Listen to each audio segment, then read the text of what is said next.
plans, three plans that, basically status quo, your standard plan, and as it relates to football with heat camp starting August 10th, and then an alternate plan that could see a football season start September 18th, and then I guess option 3 is kind of a hybrid plan. Schools are also adopting, at least in our area, plans of returning to school, some of them a little bit later than others, some in class, some a hybrid with staggering days of depending on alphabet, I guess. Hey, Bob, can I call you back? Things in school and a couple days e-learning. Would those hybrid approaches as far as return to school impact return to play at all? Well, that's an individual school decision, Mark. But there is online learning or in-person learning. It's been our position that that's attendance based on the local school decision, and they can participate as they see fit, as long as they adhere to our framework.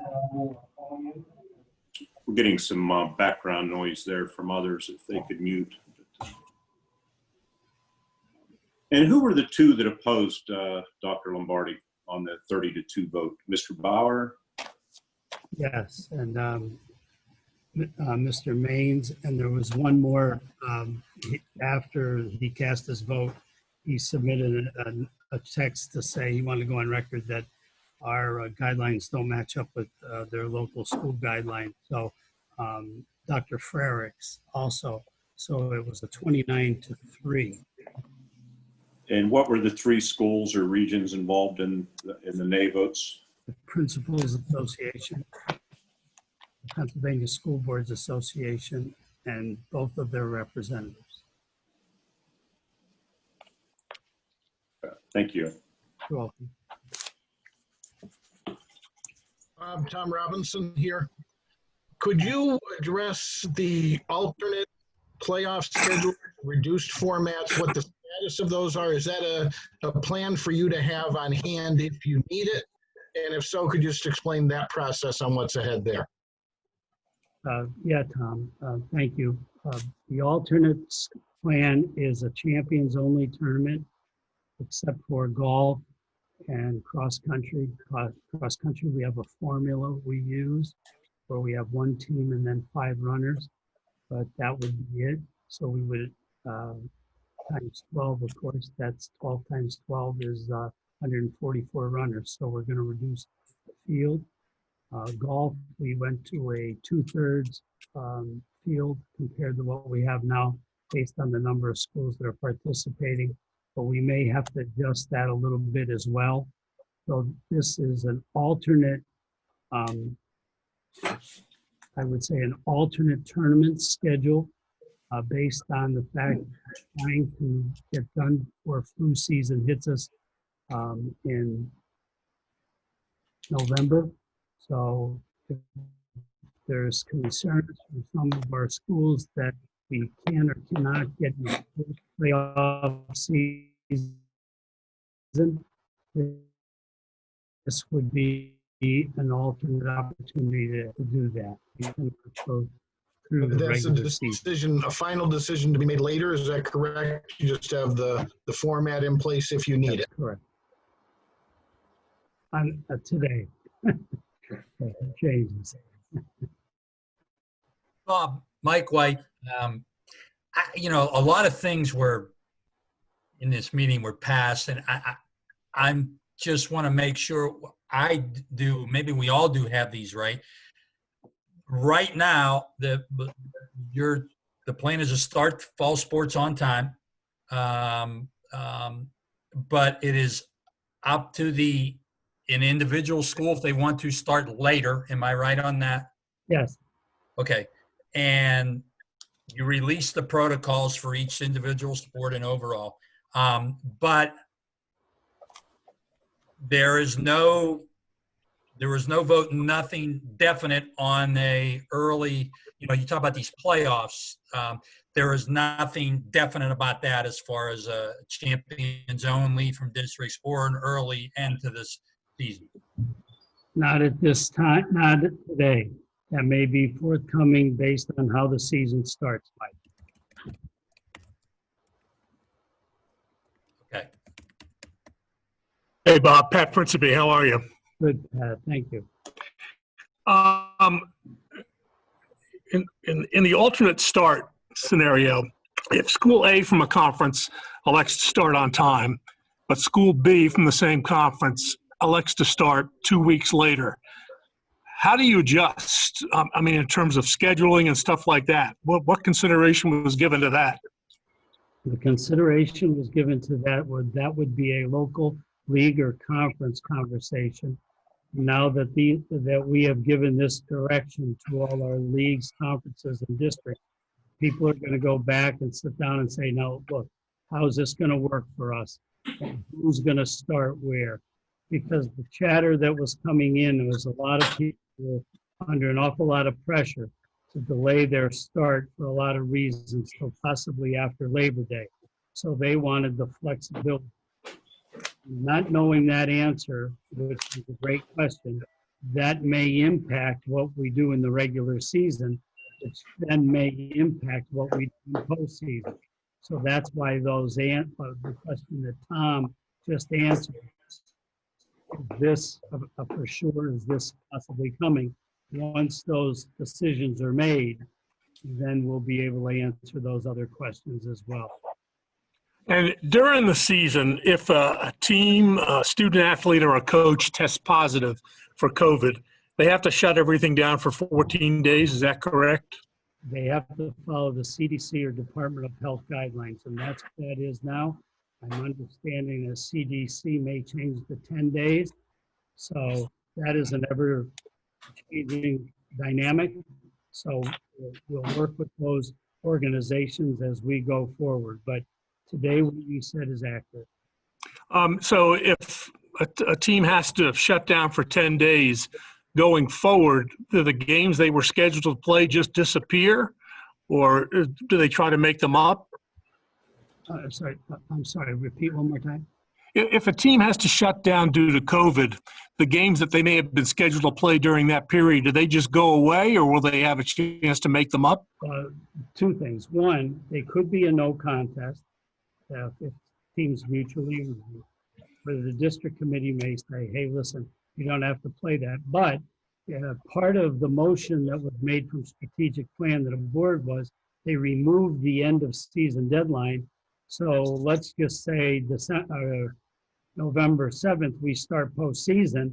Those teams could still play games after those dates to recapture those games that weren't played if they did not qualify for postseason. Thanks, Bob. Does that make sense? Yeah, no, I understood. Yep, thanks. Thanks.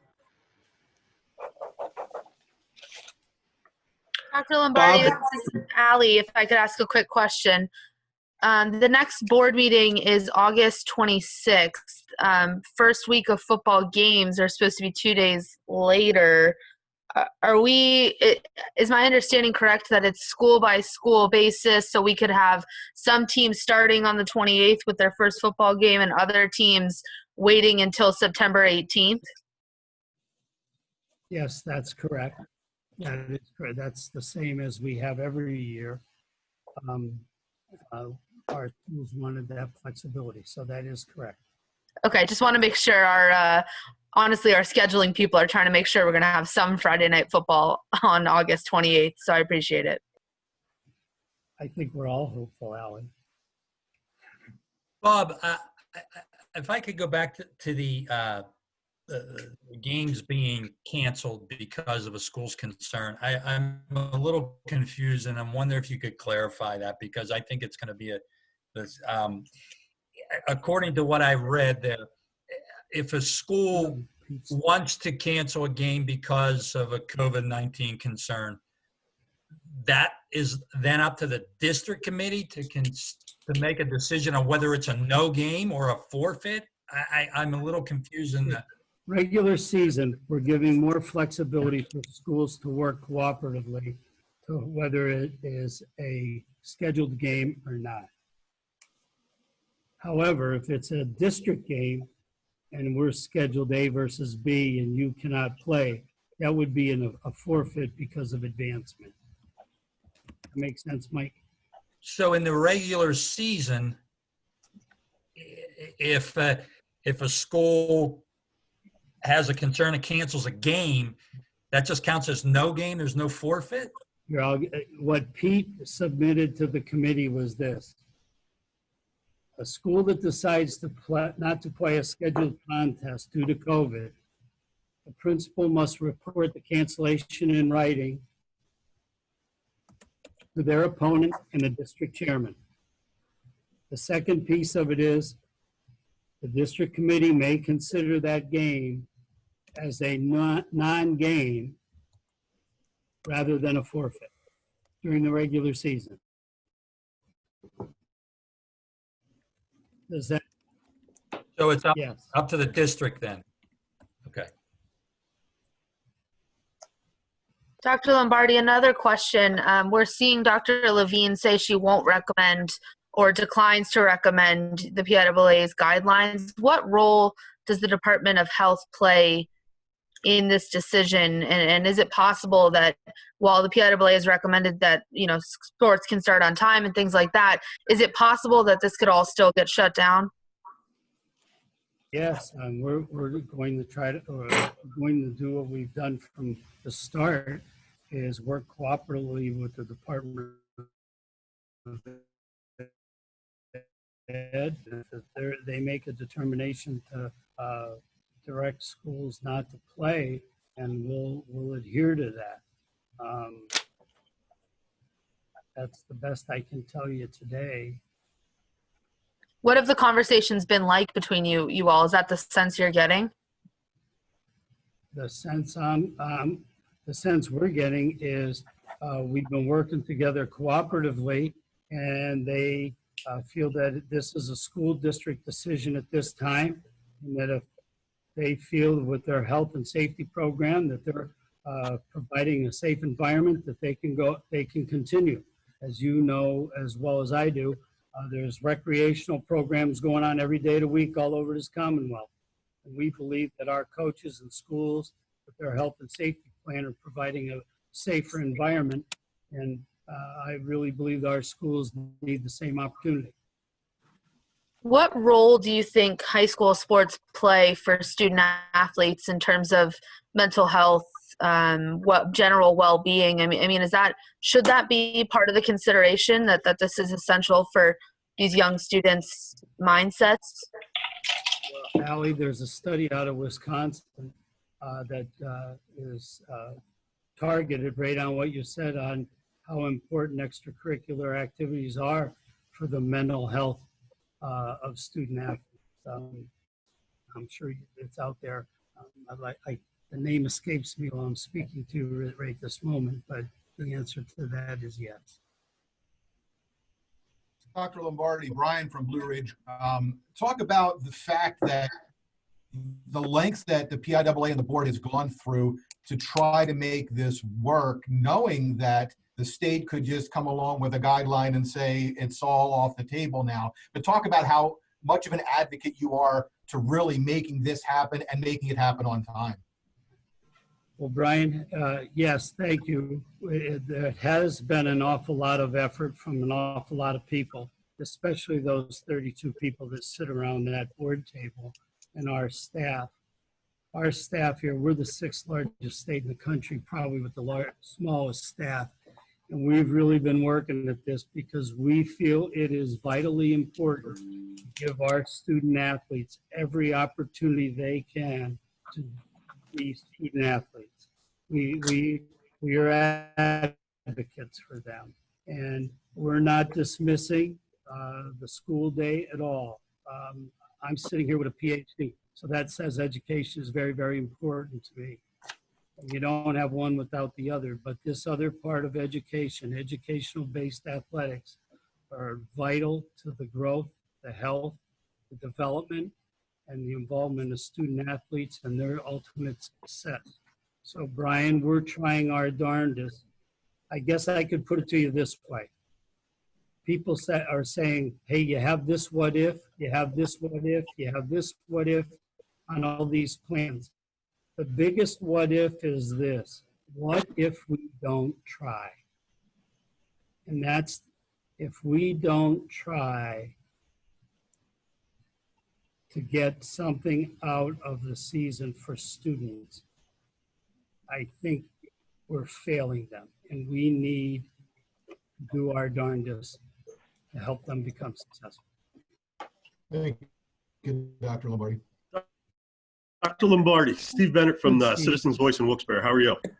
I was just wondering, has the topic of spectators been addressed at all with the board? Well, the topic of spectators has been addressed quite often Okay. with the board, but it seems to be out of our hands right now. As you know, I believe it's $250 for outside, $25 for inside, and we continue to try to work diligently to get that $25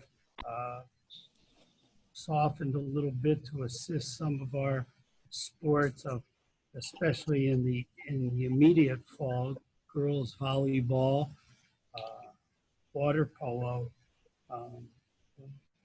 It's very difficult to play with 25. Now, we'll do our darndest to adapt and be flexible, but you know yourself, Steve, you know, a volleyball team usually has 12 kids and they all play because they all rotate in. You know, you have a water polo team of 7 aside, and you can't let a kid swim an hour. I mean, the results there could be devastating. So we're trying to see if we can have some, you know, just some reasonable accommodations for them, and nobody's trying to break the bank here. Nobody's trying to break any rules. We're all trying to play fair, but we just think our young ladies need an opportunity to participate. Hey, Bob. Chris Harlan. Chris? I might have missed this, but if you had to go to the champions only option for state playoffs, what would you see for football season and the football state playoffs if you had to make that change?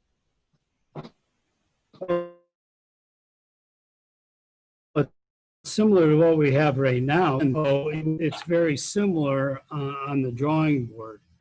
There may be some tweaks on when we start, meaning, you know, like Mike said, with possible games not being played, are we shortening the season? Are we shortening district playoffs?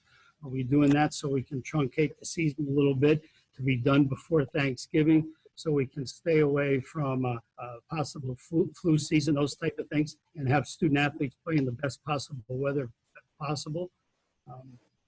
That's the thing that worries us about delay, because we'd like to get done earlier in better weather and better conditions, because we've heard that playing athletics outside versus inside is 18 times better, 19 times better for their health and safety. You said those at this point, you haven't enacted that yet. Do you expect to? I mean, do you think it's likely that you go to that format? That is to be determined. I think a lot of that will be based upon the starting dates that schools choose because of their local school district decision. We heard a lot of people that they really needed to get after Labor Day for a lot of reasons.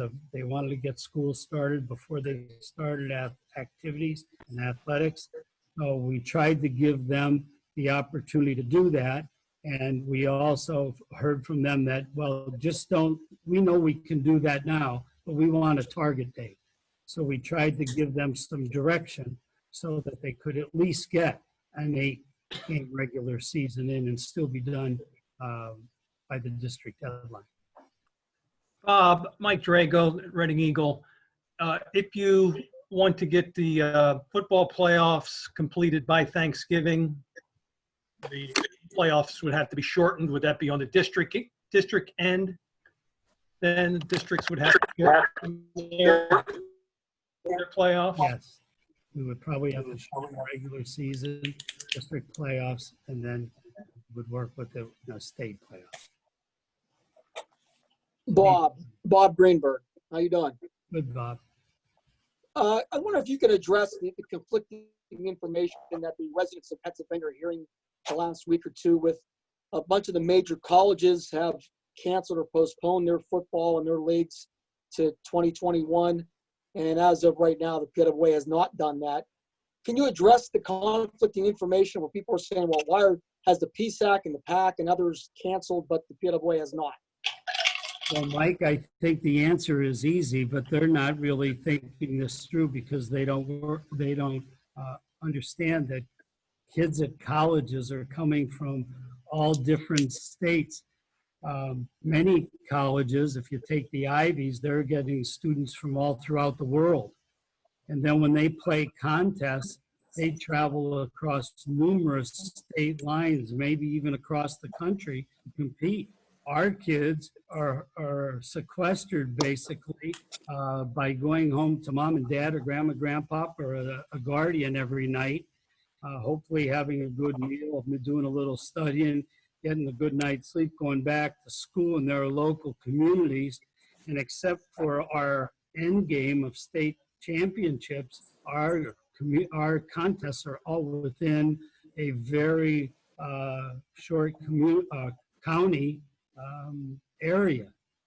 So they're totally different. The other part of it is our high school athletes, usually many of them are multi-sport athletes. The people at college are single sports. So those people you can lump more than one season into one because you don't have any crossover of kids. So I think the people that say that are a little short-sighted. Maybe they just want to complain. I don't know. I don't have that answer. But if you just think about what I said, it makes a lot of sense why we're different. Well, Mark Burdig in Indiana. Again, I know the WPIAL meeting is tomorrow afternoon. We also have District 16 that we cover. Has any district acted on a delayed start, to your knowledge, in advance of your meeting today? The PIAA district? Yes, any PIAA district have they announced? Well, I think District 12, the city of Philadelphia, has really been put on ice. I think that they have really sort of are taking a position of guidance is going to come out for athletics as they go forward. Thus, part of our concern for having a hybrid to give those areas some possibility to capture some type of competition and participation in athletics and to still work within the parameters of those those districts. And the document, I guess, that you're going to post with guidelines, maybe it addresses this, but if the outdoor limit is at 250, would I be correct in assuming that would include both teams, and could you have a cluster limit on Friday night? Mark, I apologize. You broke up. It's okay. It's probably my speaker. Go ahead. If the outdoor limit on gatherings stays at 250, and would I be correct in assuming that would include participants, officials, maybe a home band? And if that's the case, might you be in a situation where roster size is limited on a Mark, Friday? I think you're accurate in that. And the other part of that is one part of the guidance on the, I believe it's the Department of Health's Q&A, says K-12 athletics has no spectators.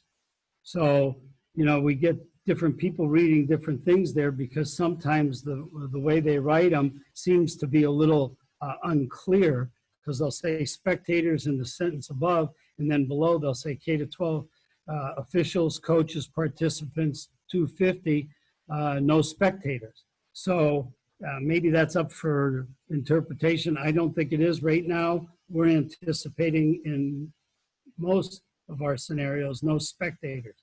And that's going to be a difficult thing because we would like to see parents, especially students athlete in their final seasons. But that decision right now is out of our hands, but we will continue to work to try to So as give of that right now, guidance. there would be 0 spectators. I understand. Wow. Mike Drago again.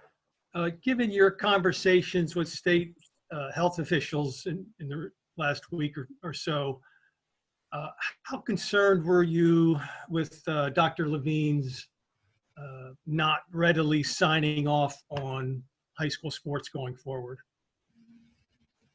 Oh, I didn't react negatively to that, Mike, because I thought I read her comment about it's going to be more data driven. And if that's the case, I was looking at some of the data that comes out daily, and less than 3% of the young people that are ages 13 to 18, it's less than 3%. So what is that? Is it 2.5? Is it 2? Is it? I don't know what it is, but we have about 700,000 student athletes. Let's just play a game. If you have 700,000 student athletes and students, and just half of them are student athletes, and they're probably the healthiest, does that drive that percentage down another 50%? See where I'm going? Because if our kids, and the athletes are probably the healthiest kids on the campus. Maybe they're not the ones that are carrying this. So we're hopeful that we can work together and use metrics or whatever is needed to see if we can give these students an opportunity to play. So you feel the data is on your side right now? If I knew what the data was, I was just trying to give you an illustration of the number I see, but I don't know what data they're looking at. So we have probably some data, and the research from Wisconsin that we think certainly is in the favor of young people playing athletics. It's an important part of their school day. Lombardi, Joby Fawcett. This may be way out in left field, but since this decision is being put in the hands of individual school districts and/or conferences, say an individual school chooses not to sponsor sports in the fall, and those potential athletes then decide to move, transfer, or enroll at private schools to have an athletic season, what role does the PIAA have then in considering those kids' eligibility moving forward? Well, unless that school would stop that program because of financial considerations that have been put upon them at the school, the transfer rule would be in effect. And if they are going from school A to school B for an athletically motivated purpose, they may not be eligible. So we don't believe there'll be a mass exodus anywhere. Bob Lombardi, Bob Greenberg again. On that note, if schools are, some are in session, some are virtual, and a parent wants to send their kid to a in-session school and then happen to play sports, they would be not athletically motivated, correct? That remains to be seen, Bob, because if they would move, depending of how it's done, they would have to fall under our transfer rule. And we have a good, solid process there to for students to possibly gain eligibility. But on the same token, the ruse, if it's there, will come forward as well. So I think our transfer rule is working quite well. The changes we've made have been very, very helpful. And there is a process to gain eligibility, but there's also a process to restrict athletically motivated transfer. Bob, Mike Gross in Lancaster. Hi, Mike. How you doing? The 250 limit for outdoor competitions, I think when we were talking earlier about no spectators, you're talking about football because of the numbers of people involved. I mean, soccer, field hockey, et cetera, they could probably have some spectators and be under that 250 limit, correct? Yes, and I think football can as well. Yeah. But it I know. we didn't, they didn't, nobody asked us to set that number, but. Yeah. Just a clarification on that. PDE still has no spectators. Amy, say again? PDE still has no spectators in their rules. That's what PDE has. Yes, no spectators. 250 doesn't matter because you can't have spectators at this moment. Well said. So, Bob, Mike White again, to piggyback on Amy, I haven't seen your protocols yet because I haven't had a chance to read them. Are the PIAA protocols, do they say no spectators at all? Ours are real generic about spectators.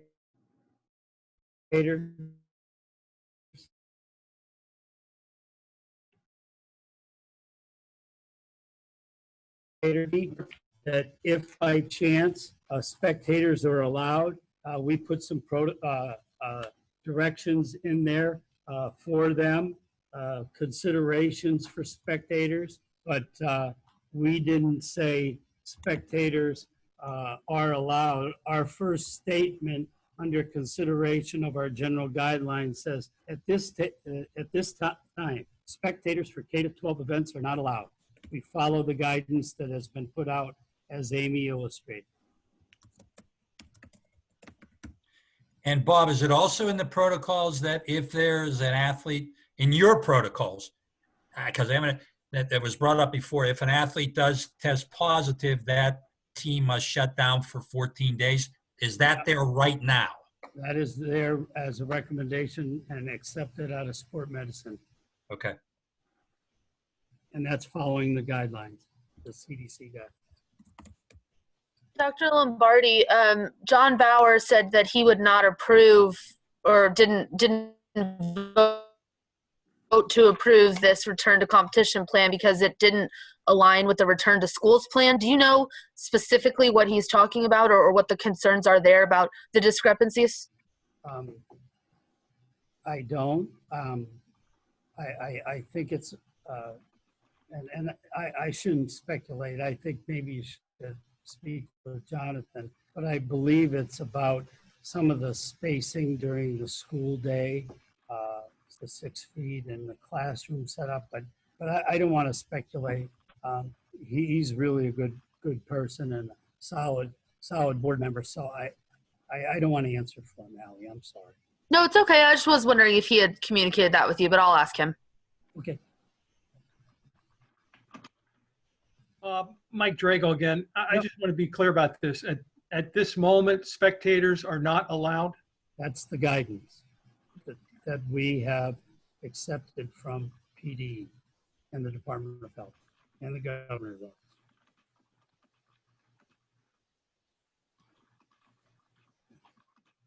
office. Jake Adams from the Carlisle Sentinel. The quarantining for a team for 2 weeks in the middle of the regular season. I mean, the reality is they're not going to be able to return on day 15 to competition. There's going to need to be some time for, them to get a practice or two in. You're looking at more like 3 weeks probably.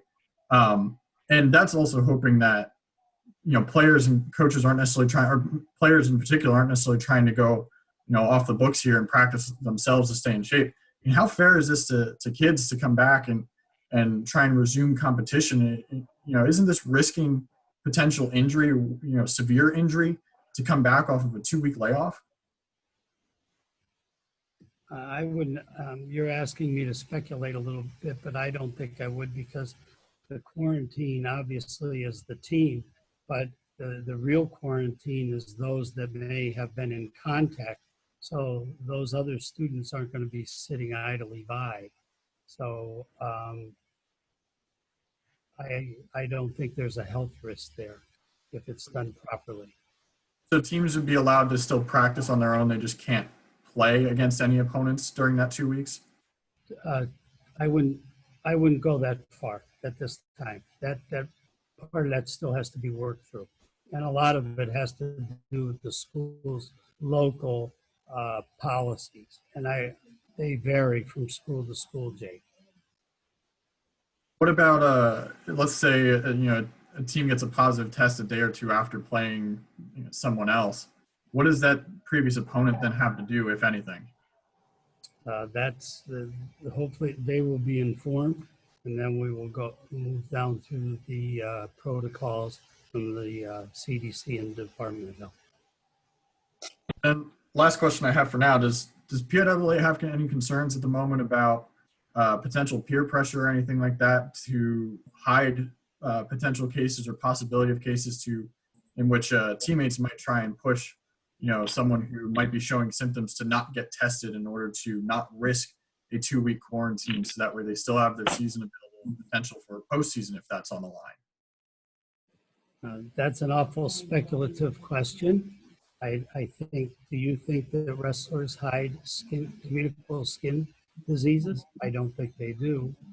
I think with all schools being on point, doing a daily evaluation of each athlete, a temperature check, a pre-screening, an interview basically as well. I think that would be very hard to do because the failure for the system to work properly and somebody to be deceitful could cost somebody a whole season. And I don't think anybody would be that silly. But we know, sports tends to have a bit of a warrior culture where you play through injuries or you downplay the severity of an injury. This, to some people, could be a similar situation where, okay, I'm experiencing some nausea or something like that, but I'm not going to go and get myself tested because I don't want to risk, we're 2 weeks away from the postseason. I don't want to risk us not being able to qualify. I think the difference is you're saying play through an injury and those type of things. In the case you're giving is people are being deceived. I think it's different. And I go back to the wrestling analogy because we've had that conversation for years and we just haven't seen it. Well, obviously this is fluid, changing, by the day, but wouldn't it be important for the state to come out with some kind of statement prior to August 10th for those regions that are able to open on time with heat acclimation, as opposed to them starting and then a week or two down the line? I realize if there was a big increase in cases that, you have to make a decision. But I've heard that from a lot of coaches that they just hope that there's clarification, at least where we are at right now, from the state. Mark, I think that's a great question, and for me to answer it candidly, I don't know what to tell you. Yes, I would like information, but we work within the parameters that we have. I understand where you're coming from, 100%. Scott McIntyre from NEPA Football. Back to our district has a couple of schools currently that have suspended fall conditioning, and the belief is that they possibly may opt out of fall sports altogether.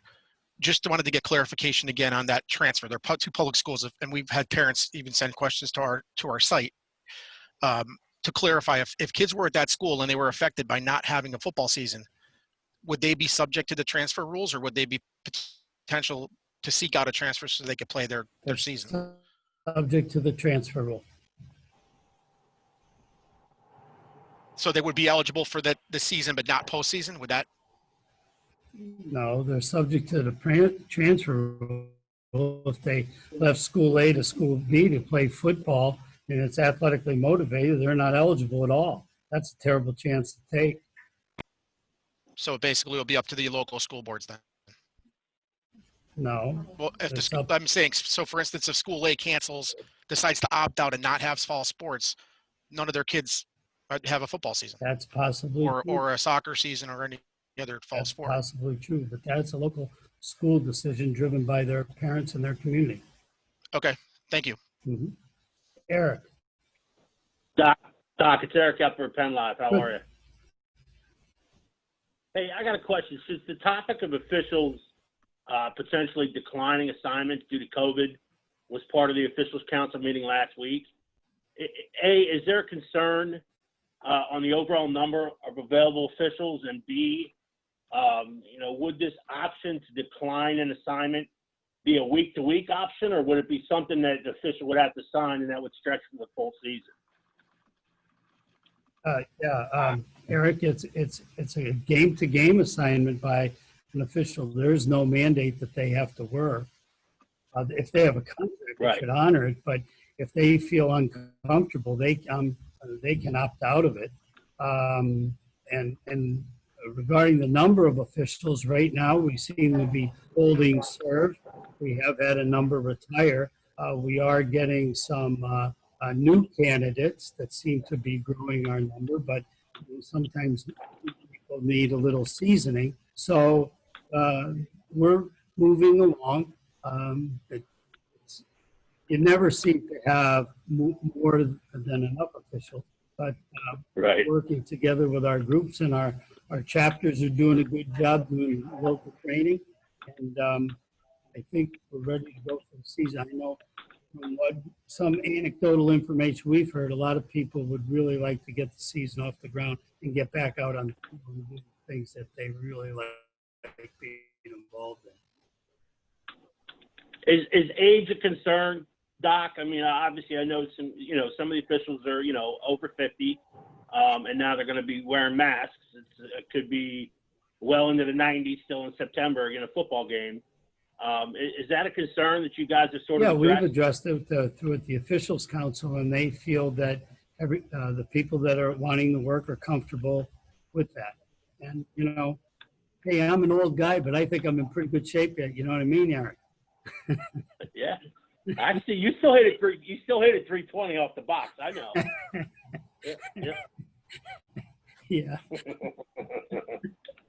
Thanks, Doc. I appreciate it. That is really funny.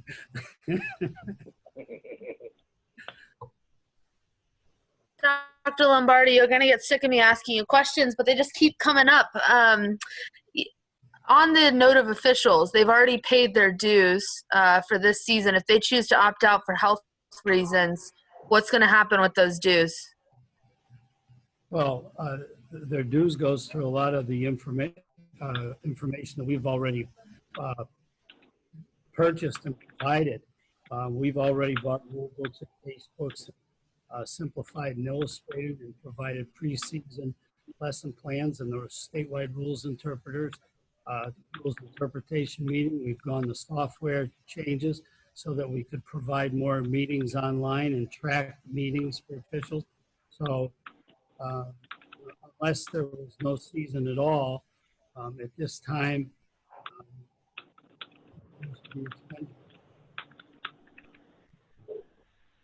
I'm sorry, I missed the last part of that. It sounded like there's background noise. Dues are paid. Bob, Mike White again. Could you just, there are a lot of people that I've, including schools, that wonder the benefits of maybe having a shortened season, getting them everything over by Thanksgiving. Can you just expound? What are from what you've been told by the health department, what are the benefits of shortening a season and getting it over by Thanksgiving? People kind of want to know, what does that do? Having it in better weather, in better outside air conditions, air quality conditions, and warmer weather lends itself to staying away from flu season that starts right in mid to later November. So trying to have as many events, best optimal weather as possible would be helpful. That's the information that we've understood. Bob, Billy Spring. Hey, Billy. Hey, how you doing? Hey, they just released the competition guidelines. How important is it for teams and school districts to understand that these are guidelines, and should they consider to the best of their abilities what they feel is safe and works for them? They're not written in stone. Am I right about that? I thought you were asking how important it is for them to follow the guidelines. Yes. I think it's very important, as Doc Silvis out of sport medicine coined the phrase, protect yourself, protect others, protect the season. And that's by following the guidelines and making sure that everybody is safe and we're taking care of each other. So one of the recommended things was the ball boys, just a small thing, ball boys wearing gloves. According to the CDC, the gloves really don't work.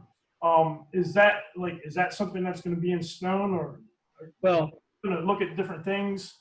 We think that is an additional safety factor to help the ball boy, and with adult supervision and possibly the ball rotation disinfectant.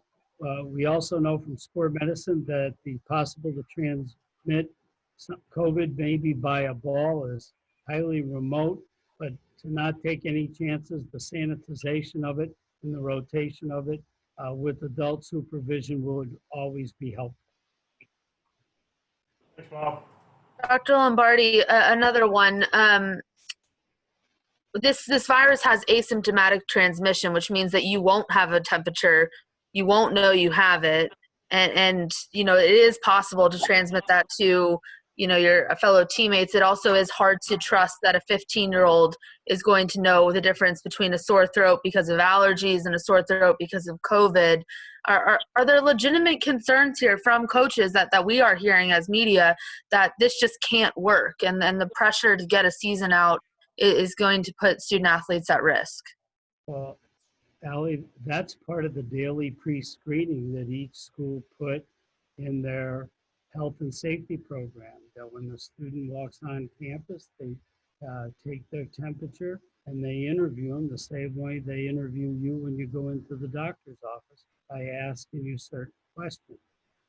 So along with that and the observation from the school's health care team, whether it be the athletic trainer and the school nurse, I think with what we have to work with and the diligence of not only mom and dad keeping an eye on the student, but also the pre-screening on the campus, I think we have the best scenario that we could have with the resources we have. I brought up recreational sports later, and none of that's being done at that level to that extent. What about asymptomatic transmission, though? That's a big part of this virus, and you'll never know based on any type of screening whether or not these kids have it. And I mean, we're seeing it in professional sports where there's all the testing and all the medical personnel at their disposal, but they're still having outbreaks. I mean, we could have an asymptomatic transmission on a football team, not catch it in the screening, and all of a sudden 25 kids are going down with the virus. Are these concerns? I can't answer your question. I just can't. I'm sorry, I can't. I don't know how to answer it. Hey, Bob, I've got a quick logistics question for you. We know what the rule is on what happens with a player on the team and then a 14-day quarantine. What if it's just a student in the school? Are there any guidelines for that? Not a member of a team, but a student in the school. That is covered under the school's policies and return to school guidelines that they had to provide to the Department of Ed. So that would be under each school's individual decision making.